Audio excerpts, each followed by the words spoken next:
This is the Regensburg Meta Showdown Guide, and I'm sure most people who can see this outline, maybe not on mobile, but definitely on a computer, will skip straight to the example fleets. That's what I'll do too, but if the fleet you copied fails catastrophically, then don't cry, just go read this guide entirely. Check the description for the link.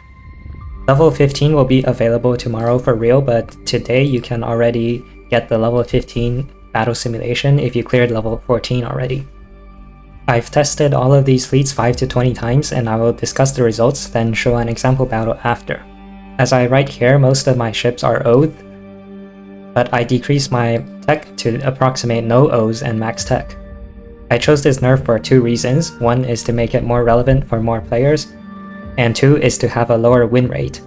With max tech and O's, it would be harder to distinguish between the best fleets because the chance of one-shotting increases very quickly to 99 or 100%, and it's kind of hard to compare fleets if all of them do 1.78 million damage.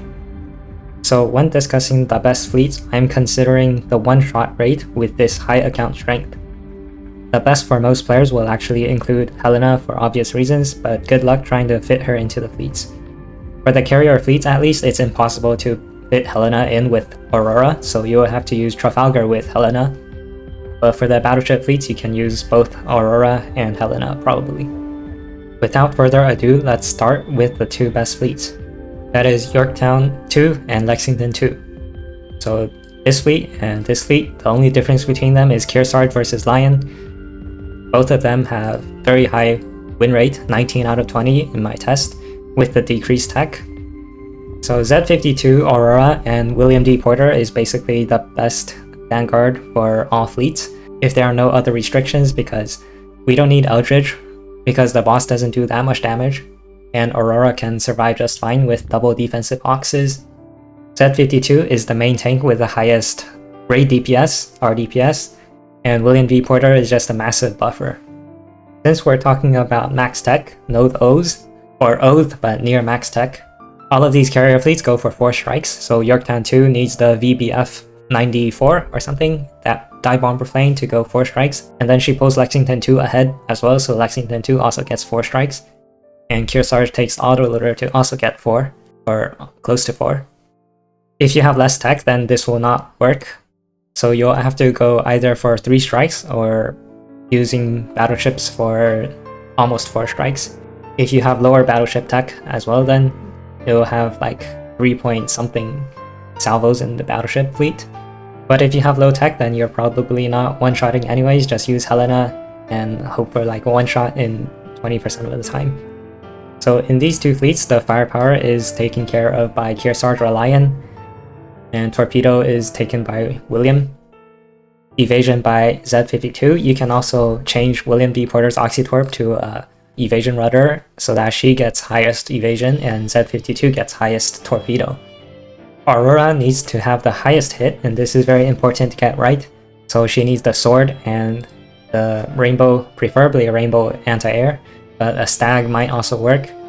If she's unable to do that with gear, then you'll have to decrease the DD reload tech, so Z52 and William D. Porter will have lower tech, lower hit tech, so that Aurora can have the highest hit stat. And this is a recurring theme because this vanguard just appears in all of the fleets, or almost all of them.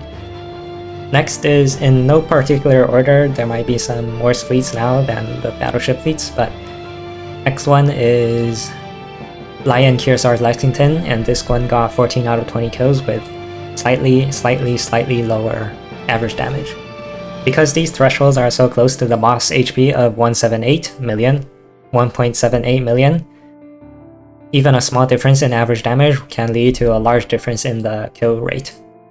So here, because Yorktown 2 is missing, we don't have an AA debuff for Lexington 2, and that's why Trafalgar is required for AA debuff. And since we're using Trafalgar, we have to kick Aurora. And now, where is this table? Technical issues resolved. So firepower line will have the highest, and again torpedo is at 52. Evasion is William D. Porter, or no? More technical issues. But here hit will be taken by Trafalgar instead of Aurora, and Trafalgar has naturally high hit. You don't actually need these two oxes to make her have the highest hit, but these two oxes are just here. This one gives hit and this one gives damage. Hit is good for Trafalgar anyways because her 10% evasion rate debuff depends on that hit, so it's directly affecting the fleet's total damage by quite a lot. And this ends up weaker than the above fleets simply because Aurora isn't here. The main fleet doesn't have maximum hit rate, 99 or 100% hit rate. Next we have Eldridge. Eldridge is really not needed here because these vanguards survive just fine. Z52 can main tank, Aurora can sandwich without dying too much. But if you're missing ships anyways, then you can use Eldridge. Since this fleet comes with its own freeze already, Lexington II, changing Z52 to Eldridge is a loss in RDPS. Z52 does more damage than Eldridge and also has a 5% buff for the fleet most of the time. Eldridge is slow, does not do much. So this one averaged 1.74 million damage with 1 out of 10 kills. And for the last carrier fleet, we have Kearsarge, Yorktown, Lexington again, but with Trafalgar instead of Aurora, and this is somehow a lot worse than Aurora fleet. 0 out of 5 kills, I didn't test it further. Now we move on to the BB fleets. These two average 1.72 million damage with 1 out of 10 kills. And the difference between these is just the autoloader. But even with no O's and max tech, like it doesn't matter whether you use the autoloader or not, the top fleet will not finish the 4 salvo, but it'll still do as much damage as this one, which finishes the 4 salvo. If you have max O's and max tech, then you should definitely use the top fleet without the autoloader. So in these fleets, since there's no carrier, we need aviation from somewhere, and that's where Aurora comes in with her HMS Albion's exercise report. This one gives aviation stat. This is required for obvious reasons. And now since Aurora is occupied with aviation, we need someone else to take care of hit, and that hit will go to Mecklenburg or Lion. Basically you need the Rainbow Hit AA and plus 13 AFCT and the White Shell and Officer Sword. And then the battleship can beat the destroyers, William D. Porter and Z-82. If you're unable to do that with gear alone, then again, lower the destroyer hit tech. Last one is replacing Mecklenburg with Fritz. This one did 1.73 million damage with 3 out of 10 kills. For the lower reload, like no O's and max tech, then this fleet performed better than the triple BB fleet. And that's because Fritz can still get 4 strikes easily, and then it's easier to get 4 salvos with 2 BBs than with 3 BBs. But if you have max O's and max tech, then this one should be the best battleship fleet. So now let's move to the actual example battles. I'll probably do 1 carrier battle and 1 battleship battle. And I've reset my tech to max, but I actually don't have max tech and Aurora. So I have to decrease the destroyer hit. I have 16. 16 is the max, I think. I decrease it to 13 because I don't have the max hit tech of 32 for CLs. So here's the gear. It's just the same as what I show in the document. And then I do have the 5th LCAP be plus 10 instead of plus 13. Yorktown 2's first slot is the weakest one, so you should do that.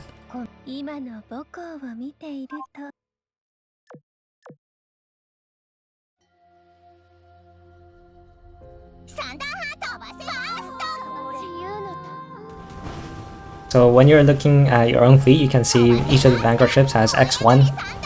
It's not very good to have X2 on a ship.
And I have the max reload tech and those main fleets, so it finishes the 4th strike and 4th salvo very comfortably, even though we don't need a whole strike. Like, boss is dead at 1 second left already.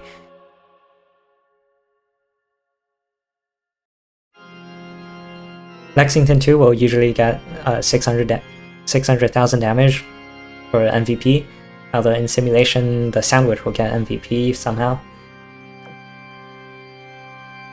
Now let's check the battleship fleets. So Lion, Bismarck, and this with, what was it? Same Vanguard. But for this Vanguard we need Aurora to have aviation. Albion's exercise report, aviation. This is in the core shop, I think, limited core shop. You don't have it yet. And everything else should be the same, but we do need to take Kearsarge's AFCT and Kearsarge's fun.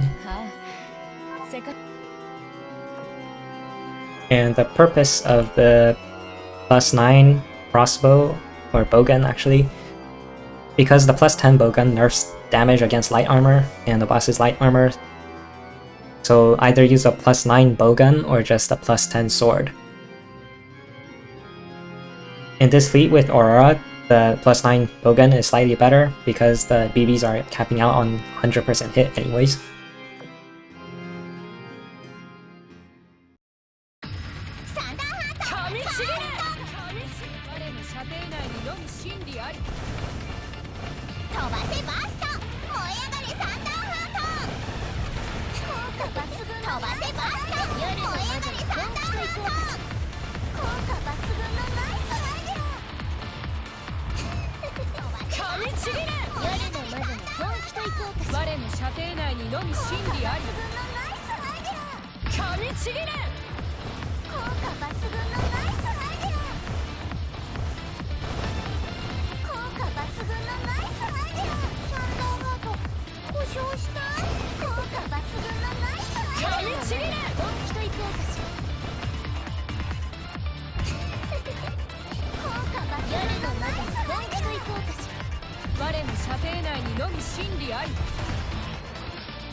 As you can see in these battleship fleets, without the carrier's airstrikes clearing the screen, sometimes the Vanguard will have lower HP than in the carrier fleets, and then Aurora might even get low or even die perhaps. Will she die? But anyways, the boss is already dead. Doesn't matter if Aurora dies or not, the Aurora is dead now. The boss has minus 20% damage taken, but we're still going to finish the last HP. 3 seconds left.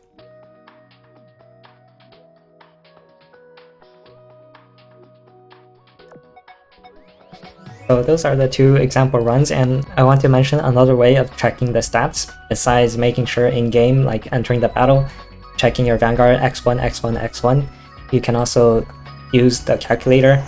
This is not just a timing calculator, it's very good for timing calculator, but it can also do stats.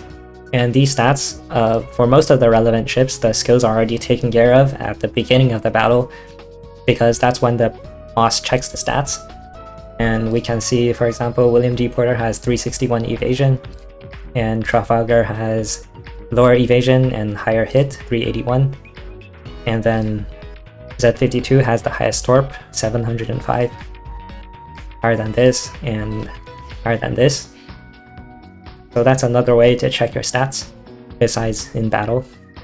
So again, you can find this guide in the description and read the whole thing if you're unable to copy the fleet.